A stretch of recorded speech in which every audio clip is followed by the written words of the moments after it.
for joining me on this garden tour because it is my first proper garden tour in quite some time.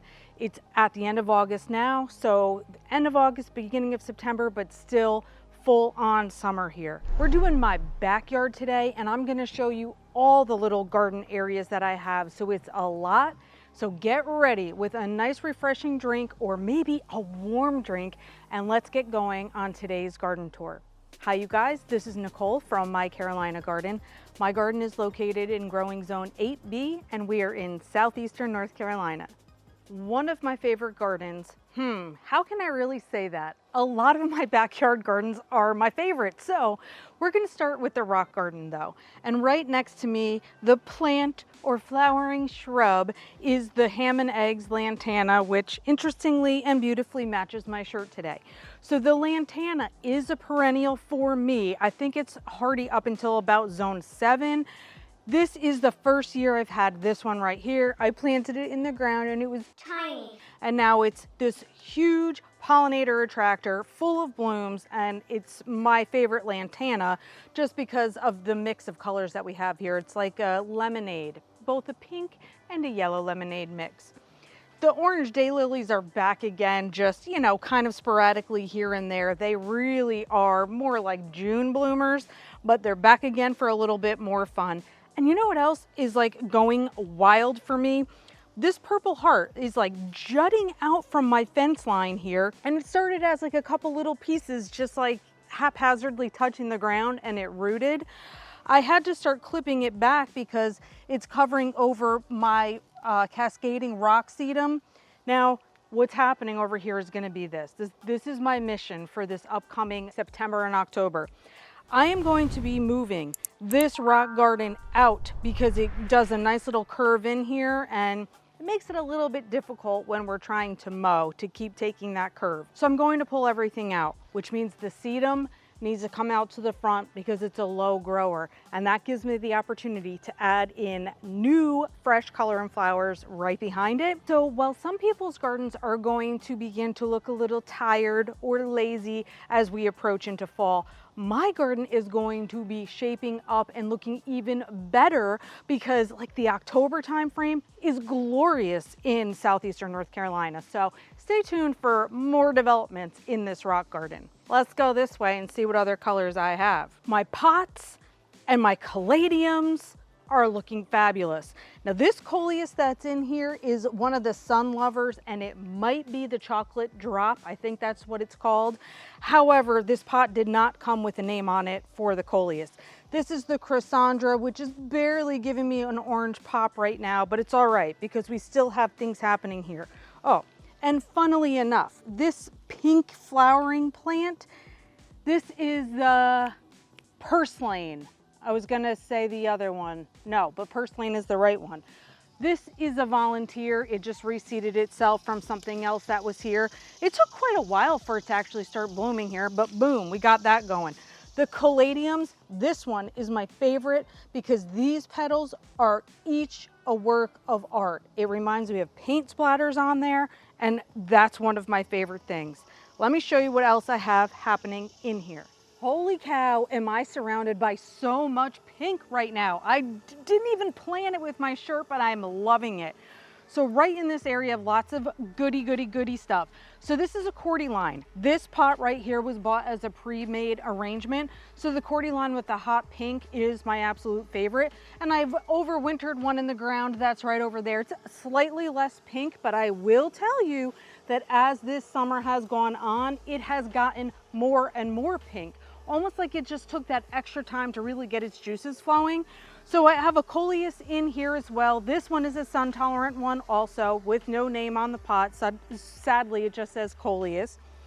And then the calabrachia, I have this other caladium right here. This caladium is a heart to heart. That one is a proven winners one. So it's called Blushing Bride. Whereas the other caladium that looks like artwork, I don't have the name of either because it's hit or miss when you go to certain stores, whether or not they are labeled with full-on tags that tell you all of the information that you would love to know. But caladiums, coleus, and cordyline, all those sea names, all looking so gorgeous right here. And this coleus that's right here in my ladyhead planter is just snippets of this one that's over here. I don't want to bore you to tears with my conversations about coleus, but they're easy to propagate just from snipping off. Right beside me, I happen to have a dahlia that is now getting so tall that it's falling over a little bit. So I'm sorry to say that, but it's also one with a beautiful pink bloom head on it. So I'm super duper happy about this. Behind me, the sunshine ligustrum shrub, they start out fairly small, gains a lot of size every single year. I think this is only my third season with it, and it's pretty much at maximum height. I have to keep trimming it down so it can stay where I need it to stay in the background there. From the last time you saw this area, I've started to unearth some of the rocks because my plants are so huge, you can't even tell that there are boulders hidden back there. So some more work is being done to help remedy that because, hey, they're half of the fun in this garden. And my son and husband pulled this rock out for me here, etc. So again, you're going to see some more positive changes coming up in the garden very soon over the next month and more.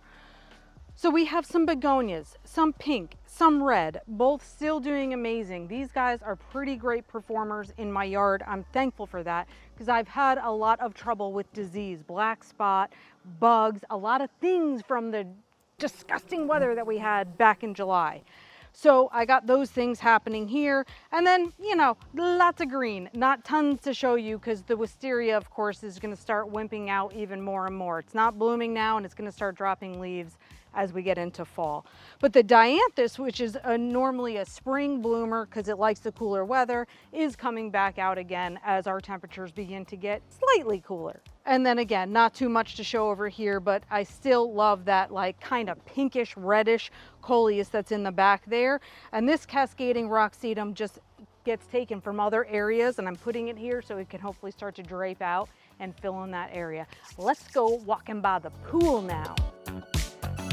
So poolside gardens first. So that means this is the area right next to my reclining chairs and of course the side that faces the pool and not the secret garden area. The very first plant that I have is one of my most favorite. When I first got it this year, back in the spring, I think it was maybe very early summer, I said this was going to be my new fave because it's a Mandevilla Diplodenia kind of hybrid and it's purple.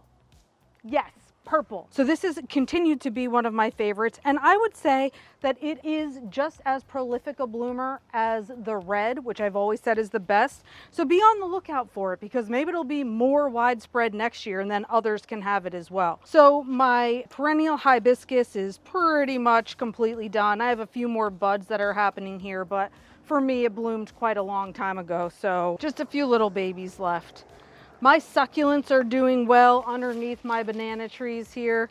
So I have some gorgeousness happening with my autumn joy sedum and whatever the heck that succulent is behind it that just keeps making a pile of rosettes. I'm all about that. It looks super cool.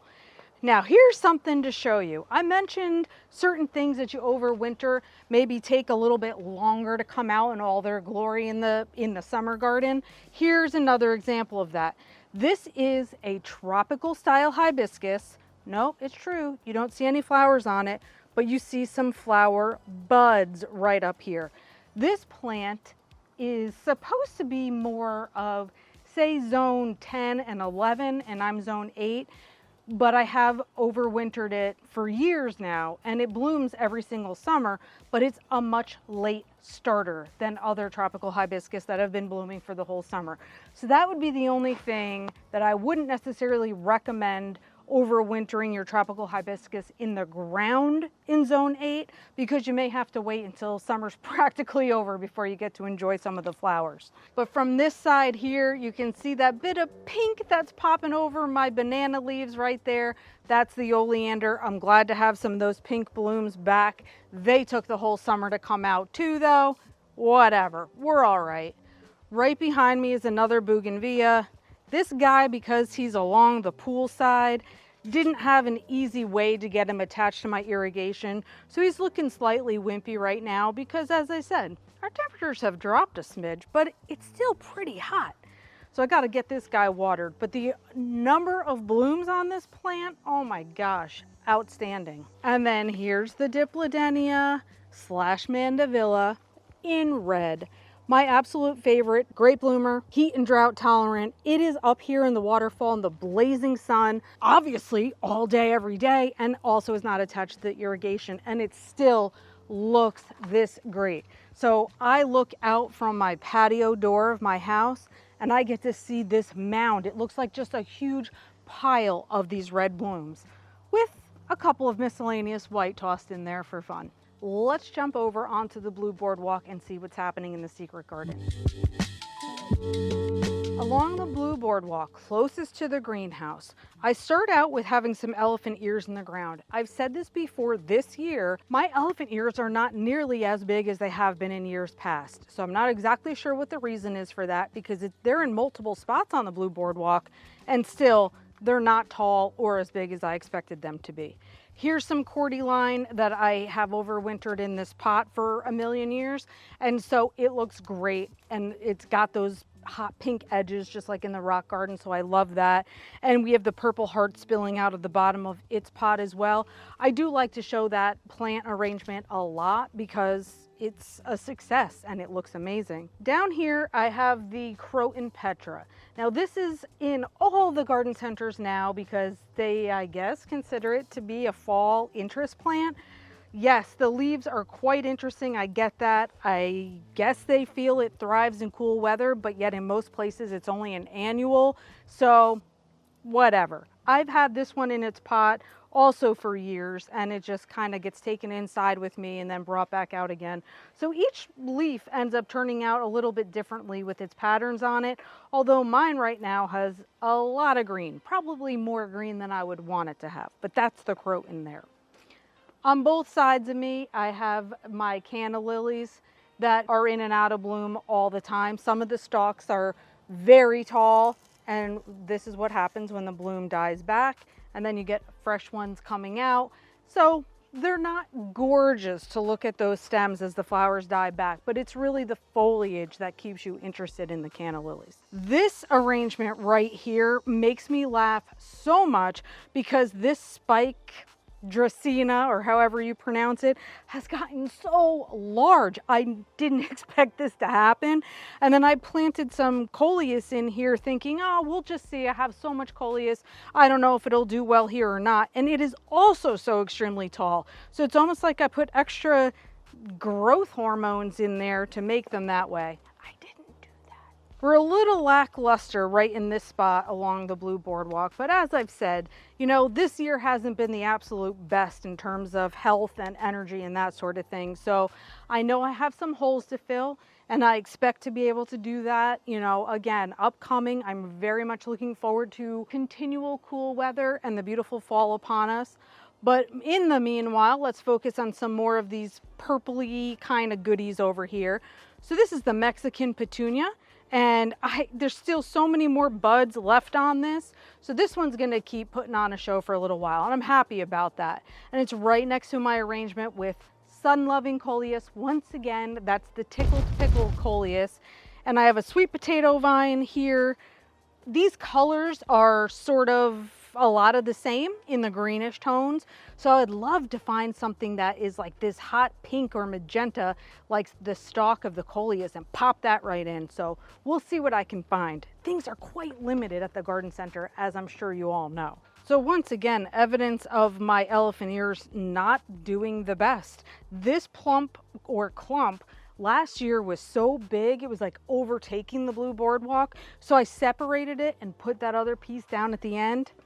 I don't know, for whatever reason, it's lacking something. It really wants to get big. My oleander has a lot of stalks without a lot of blooms right now. So I'm not sure if I might try to separate some of this or cut some of this apart, because I don't love the look of just all the foliage. So that'll be something I'll look into moving forward.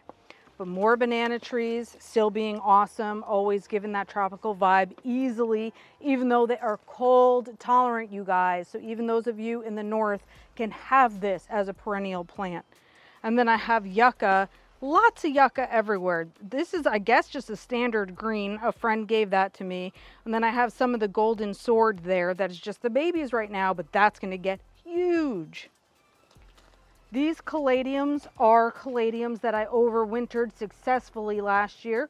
Hopefully I have the same luck with this coming year because I love these so much. Now, I'm going to actually take you into the secret garden now. No, not the secret. That's the secret. Into the shade garden right now. And let's just look at some of the things that have been happening in there and get a little bit of an update on these things. So, different style elephant ears here. And actually, I went to a garden center and saw these. I'm going to have the name up on the screen because I've never known the name because I got those for free from somebody too. But I have some Dragon's Breath Celosia. This is my biggest one, without blooms on it yet, but that'll be amazing in like probably the next few weeks. Miscellaneous plants in here, but what my point of this area, this is my developing shade garden, is I want to have a lot of goodies. I want to have a lot of different textures. And yeah, they're going to be shade plants. This time of day is literally the only time this area gets sun. So I really have a lot of space that I can work with. I have a Boston fern here. I got him on clearance. He's doing great. This pothos here, I got him on clearance. He does not look as great as his twin brother, who I got that at the same time, that is absolutely thriving on my front porch, who probably gets the same amount of sun. So I think I'm going to swap them in their placement just so I can get that great one looking back here. Let me just point this out here. This is, I think it's called Pink Feathers. Fancy Feathers Pink Coleus. Yes, another style Coleus that doesn't have the leaf shape that we're generally used to. Look how adorable this is. So I just wanted to show you. He's mainly a shade loving plant. He can take some part sun as well, but he is a stunner right here. So I am over in the shady spot by my house right now just to show you all of the Coleus that I have. Well, I say all. It's like literally growing everywhere right now in my yard. I have a lot of Coleus and a lot of plants that are going to be popped into that shade garden as that continues to develop. And I'm telling you that now because so many of you have shown great interest in the shade garden, wanting to see how I'm going to decorate it, make it the prettiest little shade garden you ever did see, and what plants I use to do that, how I'm adding color and interest in a small and shady spot. So just wanted to show you I have things kind of everywhere around me that are going to be able to enter into that area. Closest to the camera, you can see that I have some zinnias there. Zinnias to me scream summertime. The reason I point that out is because then closest to me, these purple flowers that you see here are asters, and asters scream fall to me. So when you go into garden centers right now, first of all, we're probably 90% full of mums, am I right? But asters are going to be another one of those plants that you'll see to decorate your fall gardens. And so I love it that my asters are in full bloom. My zinnias are still coming in and out of bloom. And then these right here are more dianthus that again are spring bloomers in my mind. And they're coming back into bloom again. It would really help if I stayed on top of my deadheading of these because then I'd probably have even more blooms. But still, the little bits of magenta color that's popping through the purple, I love that. So 3 seasons kind of all still hanging on together. You saw me plant up these clippings of Coleus, all the ones up here on the top of the mound, and then some of them scattered on the mound. These ones to my right were already planted earlier this year. You can see how well they've taken because we have no droopy leaves over here, and you know, things are rocking and rolling. So as I said, I still have at least a solid 2 more months of growing season left. So it behooves me to use the Coleus cuttings that I've rooted and put them in different parts of my yard to get additional bits of color here and there. This cordyline is a totally different kind, a different variety. You all see it coming as like the little 1 pint spikes to put in the centers of your flower arrangements. This one lives for me outdoors. It's been coming back perennial for years at this point. It completely died back 100% to the ground this past winter, which was the one that was hugely cold and we got a ton of snow, and it went away completely. I thought that was it. I thought the snow cover had killed it. No, it's back. It used to be much taller, but I'll take this. That means the root system's still alive, so probably next year I'll have it be just as tall as it was before. So we are taking a seat with one of my favorite arrangements once again. So we just have the asparagus fern, we have the diplodenia blooms, and we have the caladium all in this. It's sort of a simple little three-piece design, but it looks so gorgeous because each one of these things plays off the other, different textures and bringing out different colors. Like this brings out that color in the veining of the caladium. Oh my gosh, it has been a joy having this here on my blue bench because this is an area I love to dress up seasonally, and this year I just kept it simple. A great summer planter and just a little tiny bird statue, and that's it. My pepper harvest has been on point this year, which is great because we are a huge pepper family. So I have sweet peppers here, and I have the chili, Serrano chili peppers here. And look at this, there's just so many of them all the time, so we keep grabbing those to make our meals with, and that has been great. This was the Texas Red Star hibiscus, and I mean, these flowers kind of came and went. There are a few buds still on this plant, but largely we're left with sort of tropical looking leaves, but no color to speak of at this moment. This Plectranthus, that's the purple plant that's in this urn planter here. Holy cow! This was planted in the start of March, I believe, and it has stayed stunning the whole year. Green on the top, dark color, it's like a dark purple on the bottom. Never mind the purple flowers and the stems on the plant as well. I didn't even know I was going to like that plant before, so I'm pleasantly surprised by it. And the ivy was the draper on that guy, so that's been amazing. I do have a pink polka dot plant right here, but honestly, that one probably takes me the other direction. I don't love the polka dot plant, especially this late in the season. It's technically an annual, but it reseeds in my yard in some weird places, and I just kind of dig it up and add it to arrangements like this. It's all right, but this time of year, that definitely looks tired. More zinnias over here, and they're same deal, in stages of looking fabulous. Some are looking tired. I really just have some clipping that I need to do on them, and that's fine. These lovelies have come inside the house in vases the whole time that they've been blooming, and it's been a great treat to have those flowers indoors. My garden easel over here, this baby has come back to life, and it did it all on its own. I think I told you I had a deer that was eating this sweet potato vine when I had the plants up in the front yard. I just moved it back here and didn't have to do a thing, and the sweet potato vine just started blooming and popping out new leaves all by itself. So I have that. I have the vinca in the back and a couple other things like the purple hearts in here and the dragon's breath celosia are in here. They're not doing much at all, so they're kind of just fillers with a little bit of color. I'm all right with that too. This is one of those planters that I'll change out seasonally as well. So this is supposed to be like the frame of your artwork, and then you can fill in into the little pot that I have back there, whatever plants you want. So you know I'm gonna come up with something fun for the fall time. Pumpkins, I'm thinking pumpkins, not Halloween.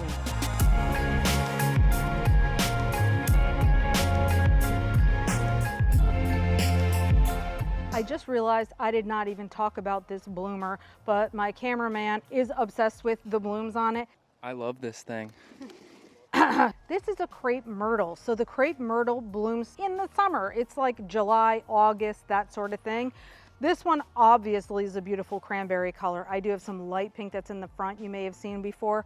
I was too busy looking down at the coleus and the asters planted in the ground to bring the attention to you for this gorgeous bloomer, but the crepe myrtle. I'm bringing you over to the pathway that leads to the greenhouse. This is an area I also love to dress up, usually seasonally, but it's typically for fall and even for Christmas time because that's when I'm going to be using the greenhouse in the colder weather months. So over here I wanted to show you what I was working on. First of all, my adorable, sweet, whimsical Gomphrena that I adore, and then more of the Dragon's Breath celosia, again not blooming, but how can you resist the foliage that is that color? So I have those gorgeous babies right there, and here in front you may be wondering what is happening. Well, you know, I have a problem with grass growing into my pathway here, and I've decided I hate that, and I am going to make a little barrier. Now, I don't like to do actual edging on my flower beds. I typically dig straight lines, fill with mulch, and that's the only delineation I have.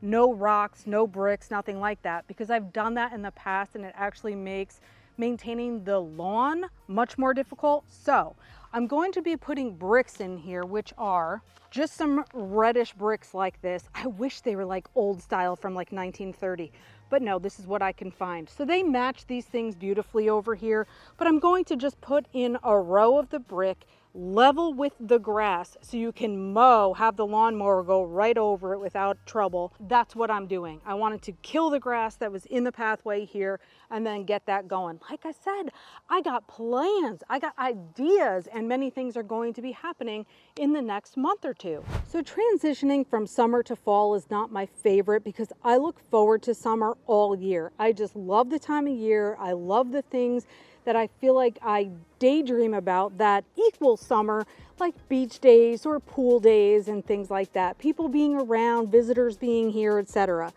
While this summer has been quite difficult on me health-wise, and we're not completely clear on all that stuff just yet, I am feeling much better. I am managing my health situation much better. And so because of that, you know how it is. Once you start feeling a little bit better, your energy becomes renewed, your ideas become renewed, and all of a sudden you start bouncing around thinking, ooh, I want to do this and I want to do that. I won't push myself too hard too quickly. Don't worry about that. But I do have a lot of ideas and I'm excited about that. So it's the first time in a while that I feel like reinvigorated. So I look at the color that's behind me, and since we don't even close our pool in the winter, I could really have that little scene set up even in December and make it look like it's still summer, even though it's a little bit chillier out. Anyway, thanks for joining me on the biggest backyard garden tour I have ever done. I've never shown all the areas all at once. I hope you enjoyed it, and until next time, you guys, happy planting.